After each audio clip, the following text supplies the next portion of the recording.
Radhe Radhe everyone. અત્યારે તો હું કોલેજ આવી હતી તો જોયું તો મેં આજે કરી નહોતી બિંદી, કેમ કે આજે હું બહુ અજીબ લાગું છું બિંદી વગર। એટલે આઈ નો તમને બી મારો ફેસ બહુ અજીબ જ લાગતો હશે, આમ થોડી થોડી જેવી છે બટ અજીબ જ છે આમ। અને સાંજે ગયા હતા અમે લોકો કોઝવે સાઈડ, આઈ મીન અમે આખું સુરત જ ફરી લીધું એમ કેમ તોય ચાલે।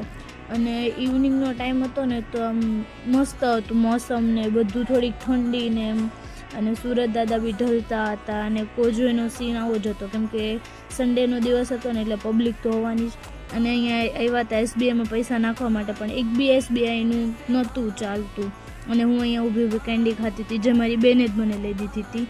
અને હું ભૂલથી ને રાતમાં મારી કોલેજ સાઈડ આવી ગઈ, કેમ કે મારી કોલેજ સાઈડ કંઈ પણ ઓપન નથી, એક બી દુકાન નહીં, ખાવા પીવાની તો છોડો, જરૂરી વસ્તુની બી નહીં કે ભાઈ પાણી કે એવું કંઈ જોઈશે આ તે, એવું કંઈ બી, એટલે એક બી વસ્તુ નહીં ખુલ્લી એમ।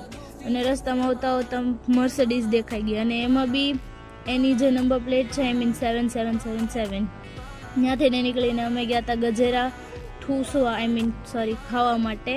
અને ત્યાં જઈને ખાવસા ખાધા હતા, હું મારી બેન હતી, મારા મામા બી હતા, ખાવસા ખાધા હતા। અને પછી મંગાવ્યા હતા મોમોઝ, અને મોમોઝ બી ખાધા હતા। એટલે બસ આવી રીતના સન્ડેનો દિવસ બી પૂરો થઈ જ ગયો ફાઇનલી।